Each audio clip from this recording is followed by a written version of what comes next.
तो जीवित होगा। ठीक है, तुम्हारे भाई को जीवित होना है, तुम्हारे आंसू बहुत बह रहे हैं, तुम्हारा दुख बहुत है, तुम्हारे गांव वाले रो रहे हैं, तुम्हारी बहन रो रही है, तुम सोचते हो कि तुम्हारा लुट गया है। ठीक है, चाहते हो मैं उसको जीवित कर दूंगा, आखिर दिन जीवित होगा, ठीक बात है, लेकिन मैं पुनरुत्थान और जीवन हूं। मैं इसे अभी खड़ा कर सकता हूं, इसकी मिट्टी को वापस लाकर इसके शरीर को दे सकता हूं। ये पहला ऑफर है, यदि मर भी जाए वाला ऑफर। सही है ना? यदि मर भी जाए वाला ऑफर क्या है? जीवित में फिर जी उठेगा। वो बहुत बड़ा ऑफर नहीं है, परमेश्वर की दृष्टि में बहुत बड़ा ऑफर नहीं था, लेकिन दुनिया की नजर में, दुख दर्द की नजर में, आंसू बहाने की नजर में, परेशानी की नजर में वो बहुत बड़ा ऑफर था। यदि मर भी जाए तो भी जिएगा। दूसरा ऑफर दूसरे पद में लिखा हुआ, वहां पर लिखा है जो कोई जीवित है। पहला ऑफर जो है वो मरे हुए आदमी के लिए है, दूसरा ऑफर किसके लिए है? जो जीवित है उसके लिए ऑफर।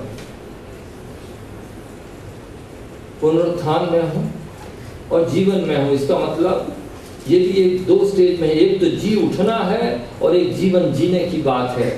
पुनरुत्थान भी मैं हूं और जीवन भी मैं हूं। केवल पुनरुत्थान से नहीं होगा, मैं तुम्हें जीवन भी देने आया हूं। प्रभु यीशु मसीह यूहन्ना 10:10 में कहते हैं, मैं इसलिए आया हूं कि तुम्हें जीवन दूं, और कैसा जीवन दूं? बहुतायत का जीवन दूं। मैं इसलिए आया हूं।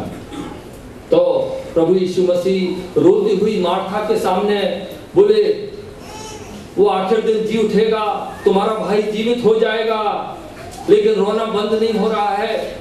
प्रभु यीशु मसीह का स्टेटमेंट तब उसके सामने आता है। उसके दो ऑफर आते हैं उसके सामने, पुनरुत्थान और जीवन मैं हूं। पुनरुत्थान और जीवन मैं हूं, इसका यह मतलब है कि मेरे पास सब कुछ है, सारे अधिकार मेरे पास हैं, स्वर्ग पृथ्वी और अधोलोक की कुंजियां मेरे पास हैं, चाबी मेरे पास है, मृत्यु और जीवन की मेरे पास कुंजियां हैं। बोलो तुम क्या चाहते हो, मेरे पास सब कुछ है। और इसलिए वो कहता है, जो कोई मुझ पर विश्वास करता है वो यदि मर भी जाए तो भी जिएगा। ठीक है, तुम्हारा भाई मर गया है, मरे हुए के लिए भी मेरे पास ऑफर है। वो क्या ऑफर है? मैं जीवित कर देता हूं उसको, उसका मिट्टी का जो पुतला था उसको मैं वापस ले आऊंगा, ठीक हो जाएगा, खुश हो जाओ, तुम्हारा भाई तुम्हारे पास आ जाएगा। थोड़े दिन और रहेगा, 20-25 साल और रहेगा, फिर उसकी मिट्टी कैंसिल हो जाएगी, फिर वो मर जाएगा। तुमको ये चाहिए तो मैं तुम्हें दे सकता हूं। और दूसरी बात क्या है? जो कोई जीवित है और मुझ पर विश्वास करता है। भाइयों बहनों, हमारे पास कौन सा ऑफर है प्रभु यीशु मसीह का? क्या हमारे पास वो ऑफर है जो गांव वालों के पास था? गांव वालों ने क्या बोला कि यदि ये आदमी यहाँ पर होता है, इसने अंधों की आंखें खोली, लंगड़ों को ठीक किया, कोढ़ियों को ठीक किया, ये कर सकता था, लेकिन ये मर गया, अब क्या होगा? मिट्टी वापस लेकर आओ। दुनिया यही बोलती है, इस ऑफर से खुश हो जाती है, लेकिन प्रभु यीशु मसीह इससे बड़ी चीज देने वाले हैं। जो जीवित हैं उसके लिए, हम और आप जो जीवित हैं, हमारे पास एक ऑफर लेकर प्रभु यीशु मसीह आए हैं। उन्होंने कहा, जो जीवित हैं, मुझ पर विश्वास करते हैं, वो अनंत काल तक नहीं मरेंगे। तो अब हमें ये भी समझना पड़ेगा कि ये कौन सा जीवन है, ऐसा कौन सा जीवन है जिसे हमने पाया है या नहीं पाया है। इसके लिए हम परमेश्वर के वचन में देखते हैं, एक मरे हुए के लिए ऑफर है, एक जीवित के लिए ऑफर है।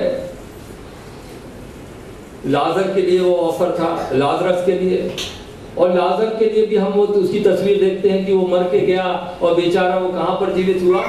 फिरदौस में, पैराडाइज में वो जीवित हुआ, अब्राहम की गोद में चला गया, उसको वहां पर सुख मिल गया। ये उसका फर्स्ट ऑफर में वो जीत गया। अंत दिन वो जी उठेगा, मरे हुए को जिलाने वाला परमेश्वर है, उसको जिला देगा, ये बोला है ना उधर पर। लाजरस का ऑफर था, लेकिन एक दूसरा ऑफर है जो जीते जी लोगों को मिल जाता है। मेरा एक दोस्त है जो कि अभी मृत्यु की खाट पर बैठा हुआ। आप में से कुछ लोग जानते हैं, मैं दिल्ली में था, दिल्ली में वो एक भाई है, विश्वास में नया आया, कुछ समय पहले ही विश्वास में आया। विश्वास में आने के बाद वो आगे बढ़ रहा था, 30 साल की उम्र है, लेकिन उसको क्या हो गया? ब्लड कैंसर हो गया। ब्लड कैंसर हो गया, सब परेशान, हम भी परेशान, आप लोग भी परेशान। हम सब प्रार्थना कर रहे हैं कि प्रभु ठीक हो जाए, क्योंकि वो गरीब है, ड्राइवर, बीवी और एक छोटी बच्ची के साथ रहता है दिल्ली में। वो कहां से लाएगा ट्रीटमेंट, कैसा लाएगा ट्रीटमेंट? प्रार्थना हम करेंगे। हॉस्पिटल में गए, इधर गए, बड़े बड़े अस्पतालों में गए, दरवाजे के अंदर नहीं जा पाए। उन्होंने कहा तुम्हारे पास अपॉइंटमेंट नहीं है, तुम्हारे पास पैसा नहीं है, 1.5 लाख रुपए पहले जमा करना पड़ेगा, उसके बाद तुम्हारे रेडिएशन थेरेपी होगी, उसके लिए अलग पैसे जमा पड़ेंगे तुम्हारे को। फिर वो लुधियाना ले गए, उन्होंने कहा क्रिश्चियन हॉस्पिटल में शायद उधर मदद मिलेगी। उधर पहुंचे तो उन्होंने कहा तुम्हें 4.5-5 लाख रुपए लगेगा, तुम्हारा ट्रांसप्लांट करना पड़ेगा, तुम्हारा जो बोन मैरो है ये करना पड़ेगा। तो वो हमारा भाई वापस लौट के दिल्ली आ गया। जाने के पहले, लुधियाना जाने के पहले उसने बैप्टिज्म भी ले लिया। और मैंने इधर से जब फोन किया दूसरे भाई को, मैंने कहा भैया क्या हो रहा है? तो उसने बोला बस ये बात तो ये है, लेकिन उसने बोला कि हमारा भाई जो है ये बड़ा मजबूत है। ये कहता है कि मुझे काहे का डर है, मैं, कोई बात नहीं, आप फिक्र मत करो, आज नहीं तो कल मैं प्रभु के पास चला जाऊंगा। ये कौन सी मृत्यु है भाई? इसको कौन सा ऑफर मिला हुआ है प्रभु यीशु से? ये जो जीते जी मरने से नहीं घबरा रहा है, जिसके आगे मौत खड़ी हुई है, कुछ दिन की बातें कर रही है, जिसके बाजू में उसकी बीवी है, उसका छोटा बच्चा है, लेकिन फिर भी जो दुखी और निराश नहीं होना चाहता, हताश नहीं होना चाहता, इसके पास कौन सा ऑफर है?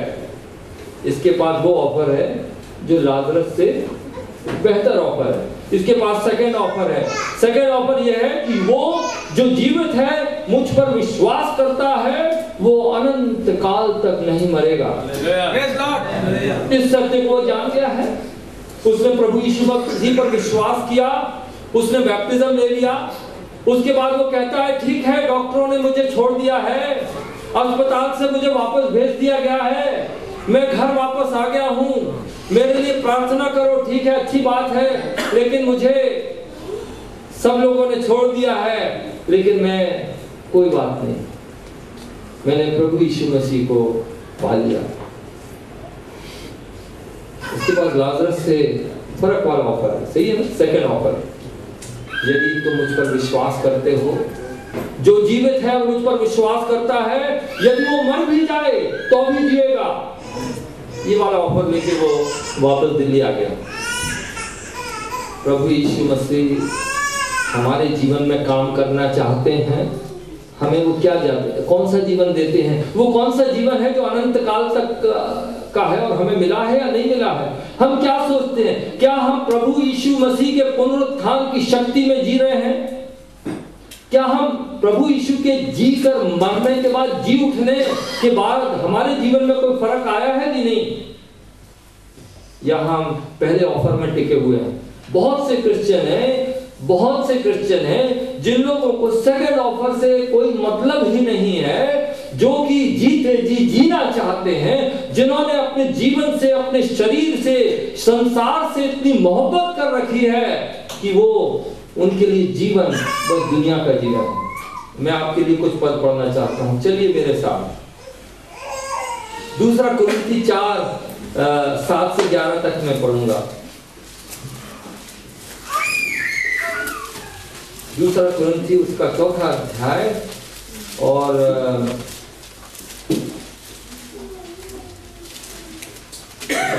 1 कुरिन्थी उसका 15-23 से 53 से 55 में पढ़ूंगा। लेकिन उसके पहले मैं एक बात और बता देता हूं।